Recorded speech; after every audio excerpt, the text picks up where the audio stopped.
The alarm woke Yuna from a dreamless sleep. Red lights flashed across the walls of her small room. She jumped from her bed and ran to the control station. Her fingers moved fast across the screen. A distress signal. It came from mining colony Theta 7, a small settlement on the edge of human space. Yuna was a commander in the Galactic Defense Force. She was 32 years old, with short, black hair and sharp eyes that missed nothing. For the past 6 months, she had been stationed alone at Outpost 9, a tiny monitoring station floating in the darkness between stars. Her job was simple: watch, listen, report. Nothing ever happened here. Until now. She opened the distress message. A man's face appeared on screen. He was covered in dust and sweat. His eyes were wide with fear. Behind him, Yuna could hear screaming and the sound of explosions. "This is Director Minho of Mining Colony Theta 7, the man said. His voice was shaking. "We are under attack. The Vakari have surrounded us. They came with warships. At least 5 of them. They are demanding our complete surrender. If we do not open our gates by sunrise, they will destroy the colony. We have 2,000 people here. Families, children. Please, anyone who can hear this, we need help." The message ended. Yuna sat in silence for a long moment. The Vakari. She knew them well. Everyone in the galaxy knew them. They were an insectoid species from a distant star system. They stood on 4 legs and had 2 arms that ended in sharp claws. Their bodies were covered in hard shells that looked like armor. They had conquered dozens of worlds and enslaved millions of beings. They were cruel. They were efficient. And they were very, very dangerous. Yuna checked the colony's location. It was 4 hours away at maximum speed. She then checked where the nearest fleet was stationed. Her heart sank. The closest ships were 3 days away. By the time they arrived, the colony would be nothing but ash and bones. She opened a communication channel to Fleet Command. A tired-looking officer appeared on screen. "Outpost 9, what is your emergency?" he asked. "I received a distress signal from mining colony Theta 7, Yuna said. "The Vakari are attacking. 2,000 civilians are trapped. The colony shields will not hold for 3 days."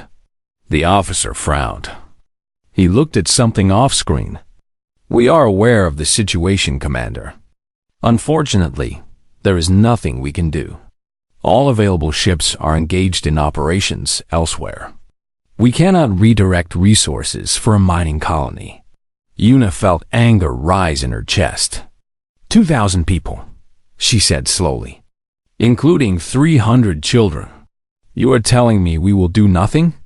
"I am telling you that we cannot help them," the officer said. "Our orders are clear. Do not engage. Do not interfere. Monitor the situation and report. That is all." The screen went dark. Yuna stared at her reflection in the black glass. Monitor and report. Watch 2,000 people die and write a nice document about it. That was what they wanted her to do. She thought about her grandmother, Yunji. The old woman had survived the soul collapse when she was just a girl. She had watched her city fall into ruins and had crawled out of the rubble with nothing but determination. She had taught Yuna one thing above all else. When good people do nothing, evil wins. Yuna thought about her father, Dohan. He had been a soldier for 30 years before he retired. He had fought in 2 wars and carried the scars on his body like medals. He had taught Yuna how to fight, how to survive, and most importantly, how to protect those who could not protect themselves. She made her decision. Yuna walked to her small transport ship. It was not a warship. It had no heavy weapons. It was designed for moving 1 or 2 people between stations. But it was fast, and it was all she had. She loaded her equipment. Combat armor, vibroblade, plasma pistol, medical kit. She put on her uniform and looked at herself in the mirror. A single human against the Vakari invasion force. Everyone would call her crazy. Maybe she was. The ship launched from the outpost and jumped to faster than light speed. 4 hours. That was all she had to prepare. During the journey, she studied everything she knew about the Vakari. They evolved on a moon with very low gravity. Their shells were hard but brittle. Their muscles were designed for precision, not power. They relied on numbers and technology to win their battles. In one-on-one combat, they were fast but weak. She also studied the colony layout. The main settlement was surrounded by an energy shield. There was only one gate. If the Vakari wanted to take the colony without destroying it, they would have to come through that gate. That meant ground assault. That meant soldiers. Her ship dropped out of faster-than-light speed near the planet. She saw the Vakari warships hanging in orbit like dark clouds. They saw her too. A message came through on her communication system. Unknown human vessel. This is Tyreth, commander of the Vakari Conquest Fleet. You have entered a restricted area. Leave now or be destroyed. Yuna opened a channel. This is Commander Yuna of the Galactic Defense Force. I am here to defend mining. Colony Theta 7. I demand that you withdraw your forces immediately. There was a long pause. Then laughter. It was a horrible sound, like metal scraping against metal. One human? Tyra said. One human comes to fight my army? I have 100 elite warriors on the surface. Each one has killed more enemies than you have seen in your entire life. What can one human do against such force? Yuna kept her voice calm. Let me land. Let me face your warriors. Then you will see what one human can do. More laughter. Very well, little human. I will grant you this honor. You may face my soldiers in single combat. 100 duels. If you win, we will leave this world. If you lose, which you will, the colony is ours. Agreed, Yuna said. She flew her ship down through the atmosphere. The planet was rocky and dusty, with a thin atmosphere and weak gravity. She landed near the colony gates. Through her window, she could see the Vakari army waiting for her. 100 warriors in gleaming black armor. They were clicking their claws together in anticipation. Behind the energy shield, the colonists watched. 2,000 souls waiting to see what would happen. Waiting to learn if they would live or die. Yuna put on her helmet, checked her weapons one final time, and opened the door of her ship. Hot, dusty air hit her face. She stepped out onto the rocky ground and walked toward the enemy. The battle was about to begin. Yuna walked across the dusty ground with slow, steady steps. The sun of this distant world burned orange in the sky. Heat waves rose from the rocks.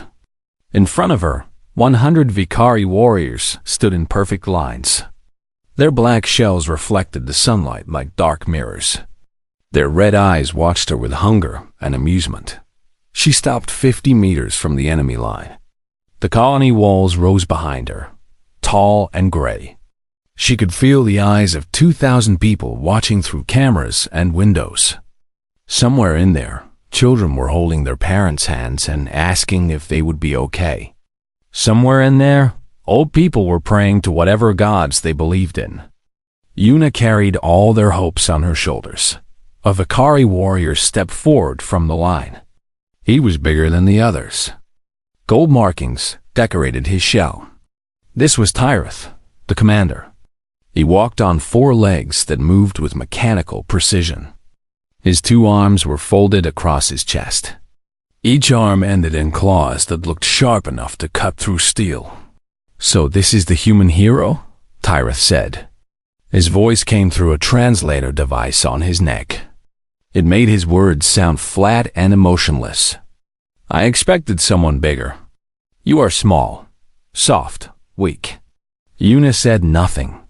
She was studying him, studying all of them, looking for weaknesses, looking for patterns. Tyrith made a clicking sound that might have been laughter.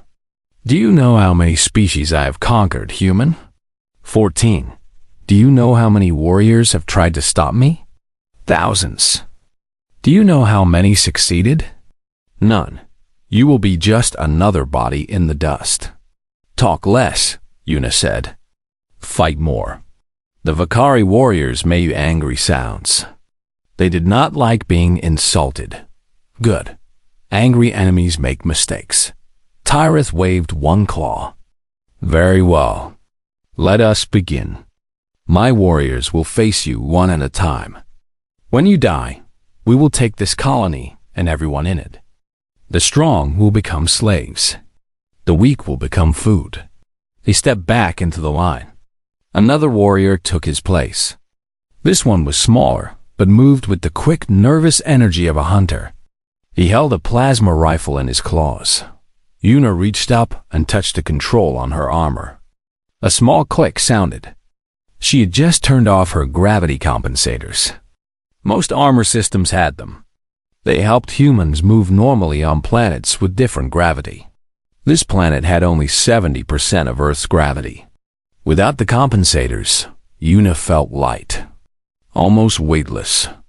Her muscles, trained under Earth's heavy pull, were suddenly working at far below their full power. The Vakari did not understand this. How could they? They evolved on a tiny moon where gravity was almost nothing. Their bodies were built for that environment. Thin shells, light muscles, precise movements. They had never felt the crushing weight of a heavy world pressing down on them every second of every day. Humans were different. Earth was a brutal planet. High gravity, thick atmosphere, extreme temperatures, dangerous predators. Humans evolved to survive all of it. Their bones were dense. Their muscles were powerful. Their hearts pumped blood with tremendous force. On their home world, they were normal.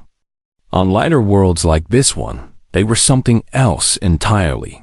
The first Vakari warrior raised his rifle. Yuna moved Dot to the watching aliens. She seemed to disappear. One moment she was standing still. The next moment she was right in front of the warrior. Her vibroblade hummed as it cut through the air. The weapon was simple by galactic standards.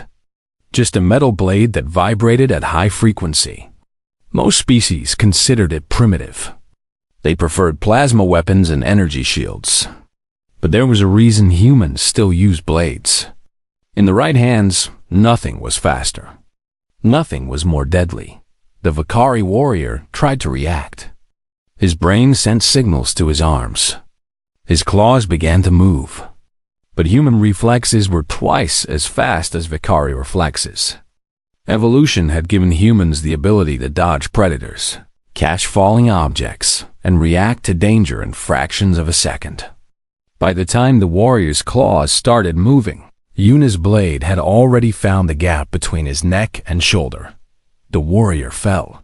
His shell cracked against the ground. Purple blood spread across the dust. Silence. Complete silence. 100 Vakari warriors stared at their fallen comrade. They did not understand what had just happened. It was too fast. Too sudden. Yuna flicked the blood from her blade. Next, she said that 2 more warriors charged at once. They were angry now. They did not wait for the single combat rule. They wanted revenge. Yuna did not mind.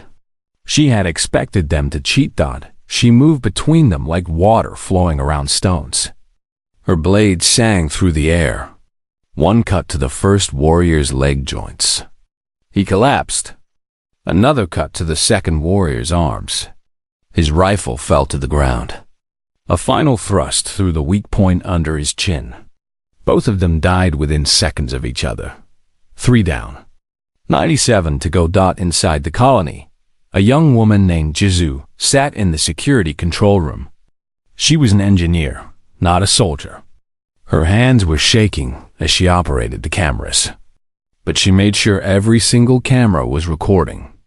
Every angle. Every moment. The galaxy needed to see this. "Who is she?" someone asked behind her. Jisoo looked at the personnel files she had pulled up. "Commander Yuna, stationed at Outpost 9. She came alone." "Alone? Against 100 Vikari?" "Yes." They watched the screen together. They watched Yuna face the 4th warrior, then the 5th, then the 6th. Each fight lasted only seconds. Each fight ended the same way. A Vikari warrior attacking with all his speed and strength. A human woman moving faster, hitting harder, and walking away without a scratch dot by the 10th kill. Something had changed. The Vikari were no longer clicking their claws in anticipation. They were backing away. They were afraid. Yuna stood in the middle of a circle of bodies. Dust stuck to her armor. Purple blood dripped from her blade. She was not even breathing hard. Her eyes scanned the remaining warriors with cold calculation. "Who is next?" she asked. For a long moment, nobody moved. Then Tyreth screamed an order in his own language. 5 warriors rushed forward at once. They had abandoned all pretense of honorable combat. They were trying to swarm her, to overwhelm her with numbers. It did not work. Yuna dropped low, letting their claws pass over her head. She spun, her blade cutting through legs and joints. She grabbed one warrior and threw him into another. On Earth, under Earth's gravity, she could lift her own body weight.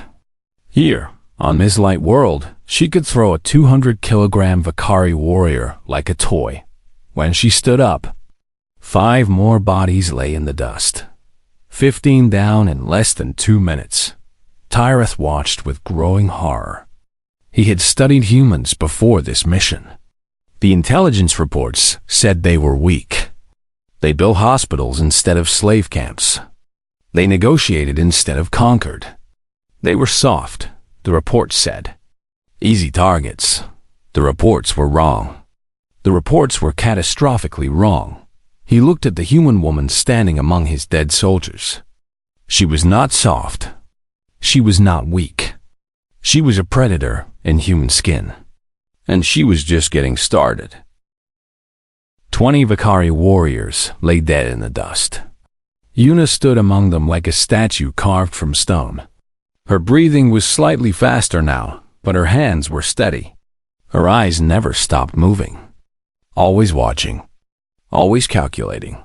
The remaining 80 warriors had formed a defensive circle. They were no longer eager to fight. They were no longer clicking their claws or making sounds of excitement. They were silent. Their red eyes were wide. Some of them were trembling. Fear had found them, and it was spreading through their ranks like a disease. Tyrus screamed orders at his soldiers. "Attack! All of you attack! She's just one human. She cannot fight all of us at once." But his warriors hesitated. They had seen what happened to those who rushed forward. They had seen their brothers and sisters cut down like grass. The human woman moved too fast, hit too hard. They could not understand it. According to everything they knew, humans were supposed to be slow and weak. According to everything they knew, this should be an easy victory. Yuna did not wait for them to gather courage. She walked forward.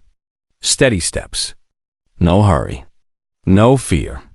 Each step brought her closer to the enemy line. Each step was a challenge. "Come and fight me," her step said. "Come and die." A warrior on the left side of the circle broke. He could not take the pressure anymore. He raised his plasma rifle and fired. Green energy streaked toward Yuna. She was already moving. The plasma bolt passed through the space where she had been standing a moment ago and exploded against the rocks behind her dot. She covered the distance between them in 3 long strides. Her blade cut upward through the rifle, splitting it in half. Then the blade came back down through the warrior's shoulder. He fell. Before his body hit the ground, she had already turned to face the next enemy. Another warrior attacked from behind. Her elbow drove backward into his face. His shell cracked. He stumbled away, blind and screaming. Her blade finished him a second later. 20-3. 20-4. 3 warriors attacked together. They had learned that single combat was suicide. They thought numbers would save them. They were wrong. Yuna grabbed the arm of the first warrior and twisted. Moan snapped. She used his body as a shield against the second warrior's plasma fire. The bolts burned through his shell instead of hers. She threw the dying warrior aside and closed distance with the shooter. Her blade found his throat. The third warrior tried to run. She caught him before he made it 5 steps. 20-7. Inside the colony, people were crying. Not from fear anymore. From hope. They were watching the security feeds with tears running down their faces. Children who had been hiding were now pressed against windows, watching the impossible woman fight for their lives. Jisoo kept the cameras recording. Her hands were no longer shaking. She was calm now. She understood that she was witnessing history. Generations from now, people would watch these recordings. They would see what happened here. They would learn what humans were capable of when protecting their own. An old man named Taiwu stood at the main observation window. He was 73 years old. He had worked in the mines for 40 years. His back was bent. His hands were rough from labor. But his eyes were clear, and his memory was sharp. He remembered the stories his grandmother told him about the old wars on Earth. Stories about soldiers who fought against impossible odds. Stories about courage that made no logical sense. He was watching one of those stories happen right now, on the battlefield. Yuna had reached 30 kills, then 35, then 40. Each fight was the same brutal dance. Bakari attacked with claws and guns and desperate courage. Yuna moved through them like wind through leaves. Her blade sang its deadly song. Purple blood painted the dust, but she was not untouchable. At the 42nd kill, a plasma bolt grazed her shoulder. The armor absorbed most of the damage, but heat burned through to her skin. She gritted her teeth against the pain and kept moving. At the 47th kill, a claw caught her leg. It cut through her armor and into the muscle beneath. Blood ran down her thigh. She killed that warrior with extra force. Driving her blade so deep came out the other side of his body. Pain was an old friend. Her father had taught her that. Pain tells you that you are alive, Dohwan used to say. Pain tells you that you are fighting. When the pain stops, that is when you should worry. That is when you have given up. Yuna had no intention of giving up. 50 kills. Half of the enemy army lay dead. The other half was breaking. Warriors were looking at each other with wild eyes. Some of them were backing away. Some of them were looking at the ships in orbit, hoping for rescue that would not come. Their commander had promised them an easy victory. He had promised them slaves and glory. Instead, they had found death wearing human skin. Tyreth watched his army crumble. He felt something he had never felt before. Doubt. Real doubt. He had conquered 14 worlds. He had never lost a battle. He had never even come close to losing a battle. But now, watching this single human woman slaughter his best warriors, he understood that he had made a terrible mistake. Humans were not weak. They were not soft. They were predators pretending to be prey. They built hospitals because they could afford to be kind. They negotiated because they chose to be peaceful.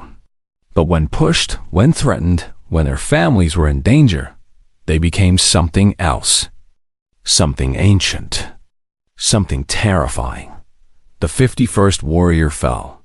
Then the 52nd. Then the 53rd. Yuna's wounds were bleeding freely now. Her left arm was burned. Her right leg was cut. Her ribs ached from a blow she had taken somewhere around the 40th fight. But she did not slow down. She did not show weakness. Every time a Vakari warrior saw her stumble, she killed him before he could take advantage of it. 60 kills. The sun was moving across the sky. Time was passing. But to everyone watching, it felt like no time at all. Everything was happening so fast.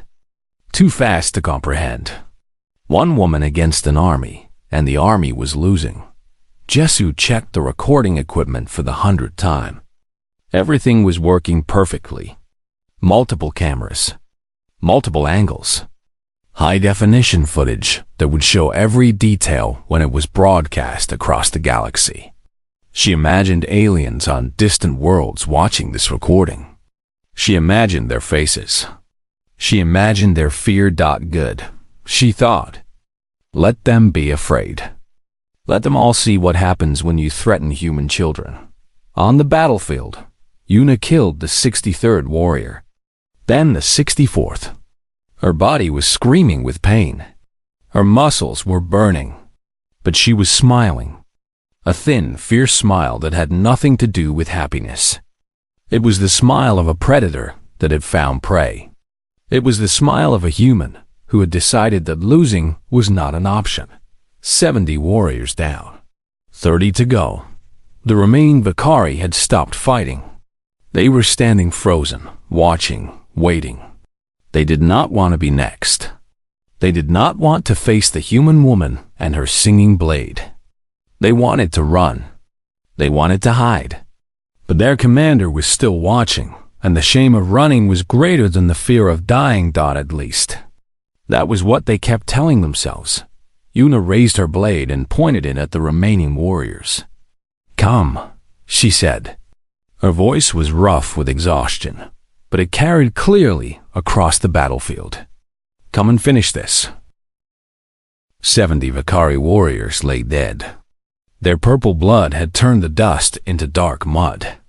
Their broken shells reflected the orange sunlight like scattered mirrors. And in the center of this field of death, Una stood alone. She was hurt. Badly hurt. Blood ran from a dozen wounds across her body. Her left arm hung at her side, burned and bleeding. Her right leg was stiff with pain. Each breath felt like fire in her chest. But she was still standing. She was still holding her blade. And she was still ready to fight. The remaining 30 warriors watched her with a mixture of terror and disbelief. They were elite soldiers. Each one had been trained since birth to kill. Each one had fought in multiple campaigns and survived. They were supposed to be the best of the Vakari military. Yet here they stood, frozen with fear, unable to attack a single wounded human. Tyreth pushed through his soldiers until he stood at the front of the line. His golden markings seemed dull now. His proud posture had changed to something smaller, something uncertain. What are you? He asked. His translator made the words flat, but Una could hear the emotion underneath. He was afraid.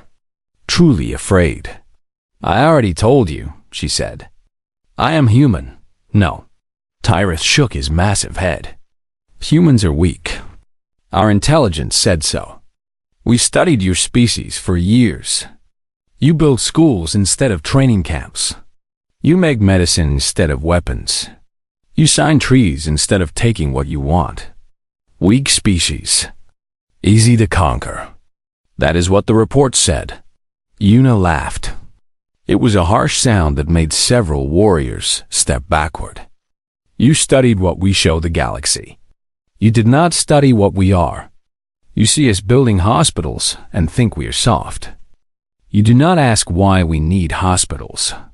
You do not ask what kind of world creates creatures who need to heal so often.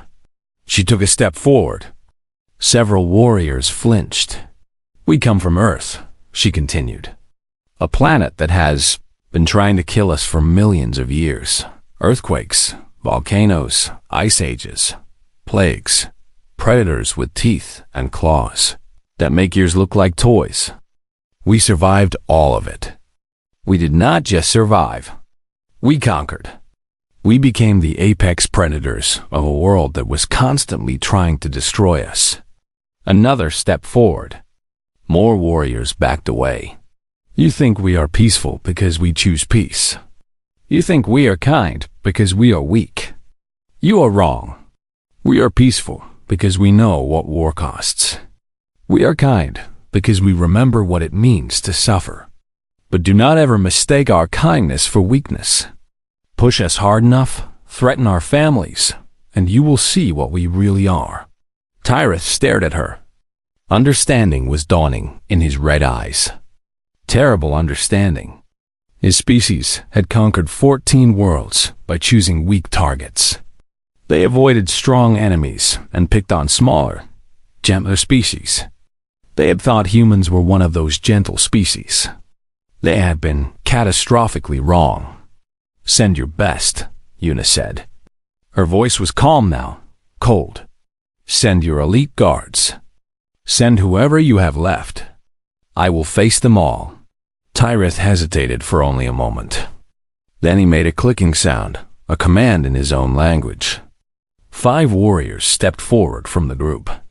They were bigger than the others. Their shells were thicker, reinforced with metal plates. Their eyes were strange, the pupils expanded to unnatural size.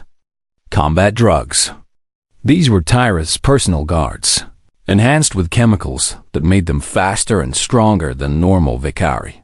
They attacked without warning. All 5 at once. The first guard reached Una before she could fully raise her blade. His claw slammed into her chest and sent her flying backward. She hit the ground hard, rolling through the dust and blood of fallen warriors. Pain exploded through her body. Something cracked in her chest. Ribs, probably. Maybe worse out, the guards did not give her time to recover. They were on her in seconds, claws and blades striking from every direction. Una blocked what she could and dodged what she could not. But she was tired. She was wounded. She was not fast enough. A claw caught her left arm and twisted. The bones snapped with a sound like a branch breaking. Una screamed.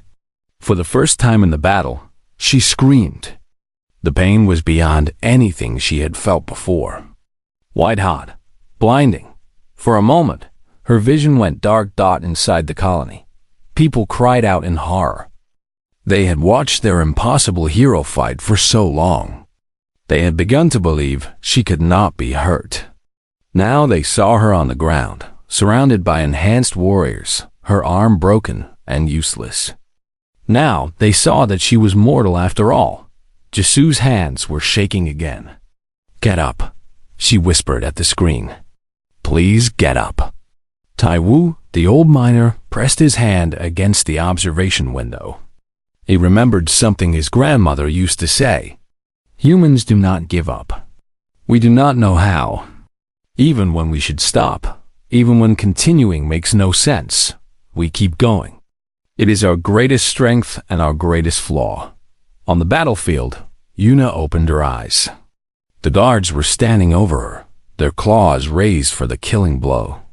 They were taking their time, enjoying the moment. They thought they had won. They had not. Una moved. Despite the broken arm, despite the blood loss, despite every wound that screamed for her to stop, she moved. Her right hand found her vibroblade where it had fallen in the dust. Her body twisted, rolled, came up in a motion that no wounded person should be able to make. The blade sang through the air and cut through the ankle of the nearest guard. He fell, screaming. She was on her feet now. Somehow, she switched the blade to her right hand, her only working hand. The pain from her broken arm was enormous, but she pushed it away. Put it in a box in the back of her mind. Deal with it later. If there was a later, the second guard lunged at her. She sidestepped, barely, and her blade opened his throat as he passed. The third guard swung his claw at her head. She ducked under it and drove her blade up through the gap in his chest armor. He died with a gurgling sound. 2 guards left. They attacked together, coordinated, professional. Una could not dodge both of them. A claw caught her back, cutting through armor and flesh. She spun with the impact instead of fighting it, using the momentum to add force to her blade. The edge cut deep into the 4th guard's neck. He fell, 1 guard remaining. The biggest one. The strongest one. He grabbed Yuna before she could recover and lifted her off the ground. His claw closed around her throat, cutting off her air. She felt her feet dangling helplessly. She felt darkness creeping at the edges of her vision. Her blade was still in her hand. She drove it into the guard's eye, pushed until the blade went all the way through his skull and came out the other side. The guard's grip loosened. Yuna fell to the ground, gasping for air. The guard's body collapsed beside her with a heavy thump. 5 elite guards, dead. All of them dead. Yuna stood up. It took 3 tries. Her body did not want to obey her anymore, but she forced it. She forced herself to stand, to lift her blade, to face the remaining enemy's dot, and then she heard singing dot. It came from the colony, from behind the energy shields. A human voice, old and rough, singing an old song. A song about soldiers who never gave up. A song about courage and sacrifice and hope. It was Taiwu. The old miner had started singing. Other voices joined him. First 1, then 10, then 100. Women and men. Adults and children. 2,000 voices rising together in an ancient song. The sound carried across the battlefield, clear and strong and defiant. Yuna heard it. She felt something shift inside her. The pain was still there, but it seemed smaller now. Less important. These people were singing for her. These people believed in her. She could not let them down. She smiled through blood-stained teeth and raised her blade. 25 left, she said to Tyreth. Is that all you have? The singing from the colony filled the air like a living thing. 2,000 voices, united in an ancient melody that spoke of courage and defiance. The sound washed over the battlefield, over the bodies of the fallen, over the blood-soaked dust. Yuna stood in the middle of it all. Her left arm was broken and useless. Her body was covered in wounds. She had lost so much blood that she should not be standing. But she was standing, and she was ready. 20-5 Vakari warriors remained. They looked at her with eyes that held no more hatred. Only fear, only disbelief. This human woman had killed 75 of their brothers and sisters. She had defeated 5 enhanced elite guards. She was barely able to stand, yet somehow she was still holding her blade, still challenging them to continue. Tyreth stepped forward. He had watched everything. He had seen his army destroyed by a single enemy. His mind kept trying to reject what his eyes were showing him, but he could not deny the evidence. The bodies, the blood, the human woman who would not fall. Enough, he said. His voice was quiet, broken. No more. I surrender. Yuna shook her head. That is not how this works. You came here to kill. You came to enslave. You do not get to surrender now that you are losing. Please. The words sounded strange coming from a Vakari commander. They never begged. They never showed weakness. But Tyreth was beyond pride now. He was facing something that shattered everything he believed about the galaxy. Please, let my soldiers go. They were following orders. My orders? Your soldiers were going to murder children, Yuna said. Her voice was ice. They were going to make slaves of innocent people. Following orders is not an excuse. She walked toward the remaining warriors. They did not move. They did not raise their weapons. They simply watched her approach with the frozen stillness of prey animals, hoping the predator would pass them by. The first warrior fell before he could even scream. Then the second. Then the third. Yuna moved through them like a ghost, her blade finding the gaps in their armor with mechanical precision. There was no anger in her movements now. No passion. Just the cold efficiency of someone completing a task that needed to be done. Some of the warriors tried to run. She caught them. Some of them tried to fight. She killed them faster. Some of them dropped their weapons and raised their claws in surrender. She gave them quick deaths, cleaner than they deserved. 80, 85, 90. The singing from the colony grew louder. More voices joined. The sound echoed off the rocks and filled the valley. It was the sound of hope. The sound of survival. The sound of a community that had been facing death and was now facing salvation. 90-5, 96, 97. Yuna's vision was blurring. Her body was failing. She could feel herself fading, the darkness pushing in from all sides. But she kept moving. One more, just one more. Then another. Then another. 90-8, 99. The last warrior fell. His body hit the ground with a soft thump, and then there was silence. No more enemies. No more fighting. Just Yuna standing alone in a field of 100 bodies. The battle had taken 7 minutes and 43 seconds. Tyreth was still alive. He was the only one. He knelt in the dust, his great body trembling, his claws hanging limp at his sides. He looked up at the human woman who had destroyed his army. In his eyes, there was no hatred, only awe, only the terrible understanding of someone who had witnessed a force of nature. "What are you?" he whispered for the second time. Yuna walked toward him. Each step was agony. Each breath was fire. She stopped in front of the kneeling commander and looked down at him. "We are human," she said, "and these are our people. Remember that." She did not kill him. She had promised him that if she won, the Vakari would leave. A human keeps their word, even to enemies, even to monsters. The colony gates opened with a grinding sound. People poured out, running across the battlefield, dodging between bodies. At their front was a young man in medical clothes. Hyan, the colony's doctor. He reached Yuna first, his arms full of medical supplies, his face wet with tears. "You need treatment," he said. His voice was shaking. "You need surgery. You need blood. How are you even still standing?" Yuna smiled. It was a tired smile, full of pain and exhaustion. Humans are stubborn. "Did no one tell you?" Her legs gave out. Hyan caught her before she hit the ground. Other hands reached out to help, gently lowering her onto a stretcher that someone had brought.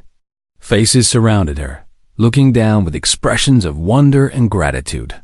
Children, adults, old people, all the people she had saved.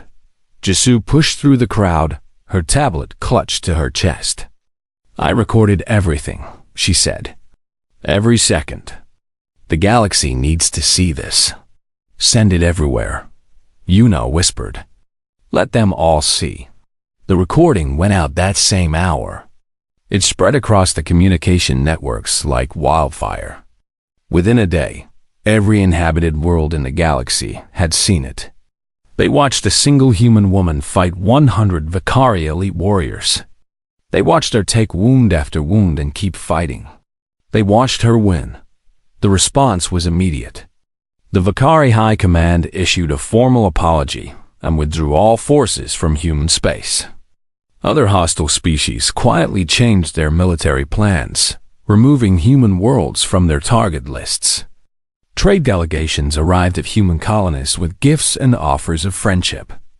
Nobody wanted to be the next species to face human anger. In military academies across the galaxy, instructors began teaching a new lesson.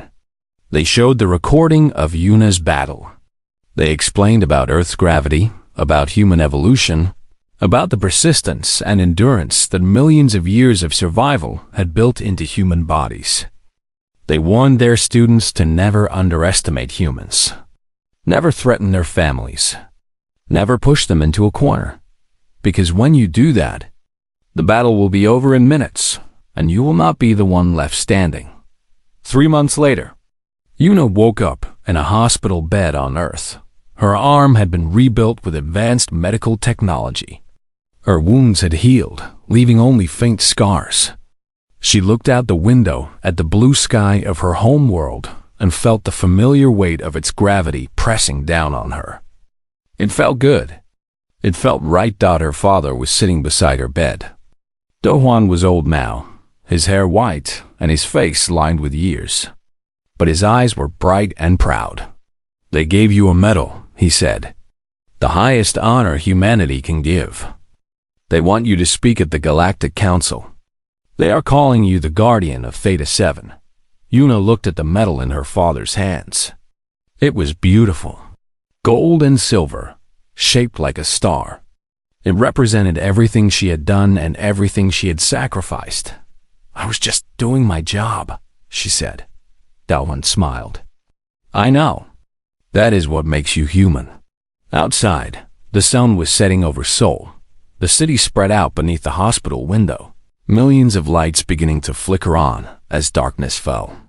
Somewhere out there, children were playing. Families were sitting down to dinner. People were living their lives in peace, never knowing how close they had come to losing everything. That was what Yuna had fought for. Not glory, not medals, just the simple right of people to live without fear. She closed her eyes and slept. Tomorrow, there would be speeches and ceremonies and difficult questions. Tomorrow, the galaxy would demand her attention. But tonight, she rested. The battle was over. She had won.